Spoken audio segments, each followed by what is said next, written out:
टाटा की जानिब से भी है इंडिया में आईफोन मैन्युफैक्चरिंग शुरू हो रही है जिसके ऊपर लिखा होगा मेड इन इंडिया। क्या कहेंगे इंडिया की कितनी बड़ी अचीवमेंट है ये? इंडिया की बहुत बड़ी अचीवमेंट है। आप देखिए लोग बल्कि वर्ल्ड जो है उन पे एतबार करती है और हमें कोई पूछता नहीं है। जितनी भी बड़ी जाइंट्स हैं, टेक जाइंट्स हैं या कार कंपनीज हैं, वो चाइना की बजाय अब इंडिया पे रिलाई कर रही हैं। उनकी लेबर फोर्स भी उन्हें चीप है और चीप पड़ रही है, और दूसरा वहाँ पे इजी इंस्टॉलेशन, इजी, और एक जो ग्लोबल आपका कह रहे हैं इन्फ्लुएंस है, वो भी इंडिया की तरफ काफ़ी शिफ्ट हो गया। अभी मजा आएगा ना भिड़ो। जैसा कि आप सब जानते हैं कि सबसे ज़्यादा आईफोन की मैन्युफैक्चरिंग पहले चाइना में होती थी, लेकिन अब बहुत सारी जो फैक्ट्रीज हैं वो चाइना की बजाय जो है इंडिया में शिफ्ट हो रही हैं। इसी पर आज हम बात करेंगे पाकिस्तान के अवाम से, तो आइए चलिए हमारे साथ। और आपको क्या लगता है कि आईफोन की मैन्युफैक्चरिंग सबसे ज़्यादा कहाँ पर होती है? 3 ऑप्शन में आपको दूंगी, इंडिया, चाइना या फिर पाकिस्तान। चाइना। ये आपको क्यों लगता है? उसकी वजह ये कि चाइना जो है वो जो उसके अपने लोग हैं उनको अपॉर्चुनिटीज़ देता है, और दूसरा वहाँ पे पूरी दुनिया को वो जो अपने काम वर्कर्स जो है वो बड़े सस्ते प्रोवाइड करता है। उससे ये होता है कि उसके जो अपने लोग हैं वो काम पे भी लगते हैं और दूसरों को भी आसानी होती है और सस्ते में पड़ता है। सर आपको पता है कोविड की वजह से चाइना में मुकम्मल तौर पर लॉकडाउन लग गया है। बहुत सारी बड़ी बड़ी जो आईफोन मैन्युफैक्चरिंग फैक्ट्रीज थी वो बंद हो गई हैं, और यहाँ तक कि बहुत सारी जो फैक्ट्रीज हैं वो चाइना से इंडिया में भी शिफ्ट हो रही है। क्या कहेंगे आप इस हवाले से?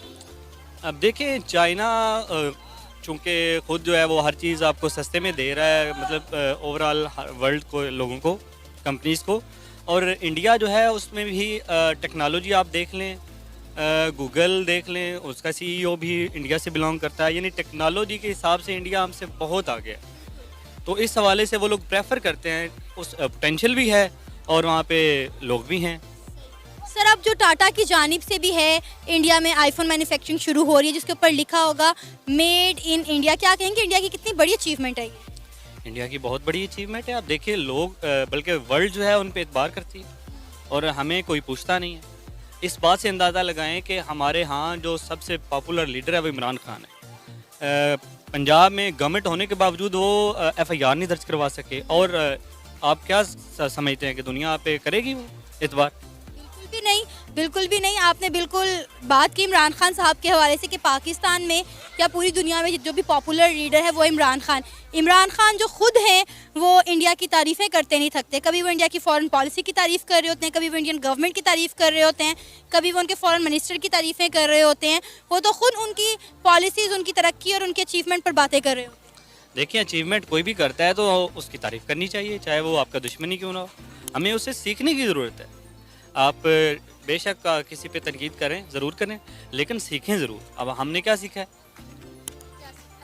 वही मैं आपसे सवाल कर रहा हूँ, क्या सीखा है हमने? कुछ भी नहीं। हमारी पॉलिटिक्स का हाल देख लें, हमारे बॉर्डर्स का हाल देख लें, हमारी पुलिस का हाल देख लें। अच्छा सर, क्या कहेंगे हम लोग क्यों इतना पीछे हैं इंडिया से? दोनों मुल्क एक साथ आज़ाद हुए, इंडिया मैन्युफैक्चरिंग हब बन चुका है, हर इन्वेस्टर वहाँ पर जाकर इन्वेस्ट करना पसंद करता है, लेकिन पाकिस्तान में ना तो उस तरह से इन्वेस्टर आता है और ना ही हम अपनी मैन्युफैक्चरिंग कर पा रहे हैं।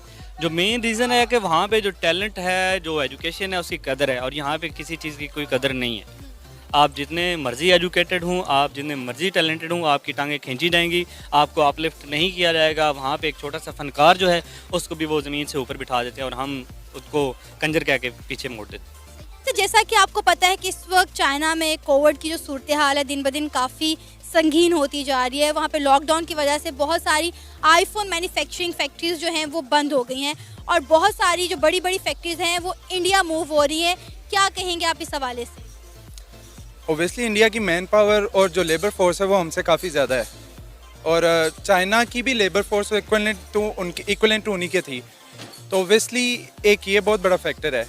दूसरा, इंडिया एक बहुत बड़ा मैन्युफैक्चरर है अपने प्रोडक्ट्स के रिलेटेड, तो उनके पास उस चीज़ का एक्सपीरियंस भी है, उसकी चीज़ की टेक्नोलॉजी भी है, उस चीज़ की रिपेयर और मेंटेनेंस करने वाले लोग भी हैं। तो obviously at the end of the day it all comes down to a technical labour force. अगर टेक्निकल लेबर फोर्स होगी जो कि चाइना के पास थी, क्योंकि उनके घर घर में इवन एक इंडस्ट्री लगी हुई है, एक small size industry, medium size industry, इसी तरह इंडिया में भी है। इंडिया अब हमसे काफ़ी ज़्यादा आ गया, और यही एक ज़्यादा मज़ीद वजह है कि जितनी भी बड़ी जाइंट्स हैं, टेक जाइंट्स हैं या कार कंपनीज़ हैं, वो चाइना की बजाय अब इंडिया पे रिलाई कर रही हैं। उनकी लेबर फोर्स भी उन्हें चीप है और चीप पड़ रही है, और दूसरा वहाँ पे इजी इंस्टॉलेशन, इजी, और एक जो ग्लोबल आपका कह रहे हैं इन्फ्लुएंस है वो भी इंडिया की तरफ काफ़ी शिफ्ट हो गया है। तो इंडिया के साथ एग्रीमेंट्स और ये कॉन्ट्रैक्ट्स के लिए उन लोगों को ईजी होता है अब मज़ीद। तो इंडिया ने खुद जो है आईफोन मैन्युफैक्चरिंग करना शुरू कर दी है, जिसके ऊपर लिखा हुआ है मेड इन इंडिया। मतलब बहुत बड़ी अचीवमेंट है। मतलब हम चाइना के आईफोन यूज़ करते थे पूरी दुनिया में, और अब तो इंडिया ने आईफोन बनाना शुरू कर दिए हैं जिसके ऊपर मेड इन इंडिया लिखा होगा। ओबियसली अब पाकिस्तान भी यही कर सकता था। पाकिस्तान की तरफ से भी हमारे क्यू मोबाइल था, वो लॉन्च हुआ था, एक बहुत अच्छा इनिशिएटिव था। G5 भी हैं, अब डिफरेंट स्मॉल कंपनीज हैं जो अपने मोबाइल फ़ोन्स लॉन्च कर रही हैं, बट टेक्नोलॉजी ना होने की वजह से हम लोग थोड़ा सा बैकफुट में हैं। ओबियसली हमारे पास भी टेक्निकल लेबर फोर्स एक लिमिटेड है, बट है।